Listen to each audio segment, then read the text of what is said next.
আজকে আমি চলে এসেছি আমাদের কাছে, যে দেখুন দুটো এঁচড় হয়েছে মাত্র, তাই একটা এঁচড় কেটে খেয়ে ফেলবো। কেটে ফেলো।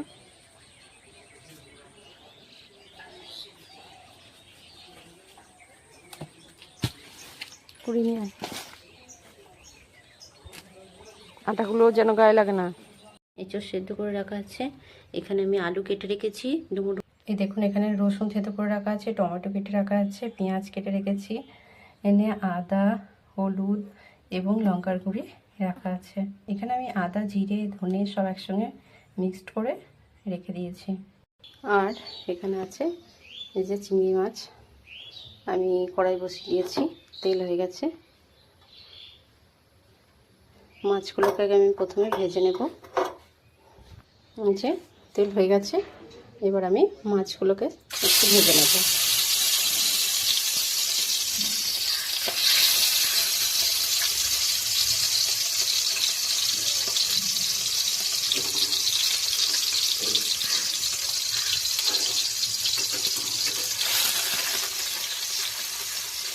হালকা করে ভেজে নেব উল্টে পাল্টে।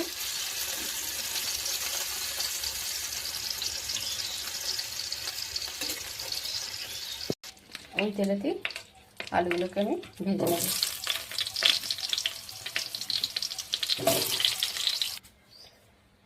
দিয়ে দিলাম জিরে ফোড়ন, তেজপাতা, গোটা তেজপাতা, একটা গোটা শুকনো লঙ্কা। এবার আমি দিয়ে দিলাম রসুন, দিয়ে দেবো অল্প করে চিনি, দিয়ে দিলাম পেঁয়াজ, পেঁয়াজটাকে আমি ভেজে নেব।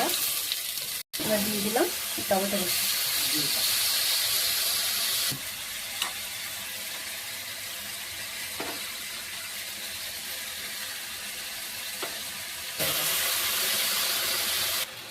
দেখুন মশলাটা রেডি হয়ে গেছে, তেল ছেড়ে দিয়েছে। এবার আমি এঁচড়টা দিয়ে দেবো। আমি এঁচড়টা দিয়ে দিয়েছি। এবার এঁচড়টাকে ভালো করে কষিয়ে নেব।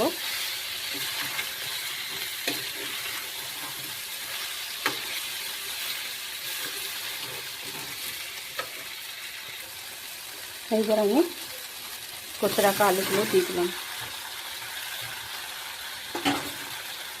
দিয়ে আবার নেড়ে করে এটাকে রেডি করে নেব।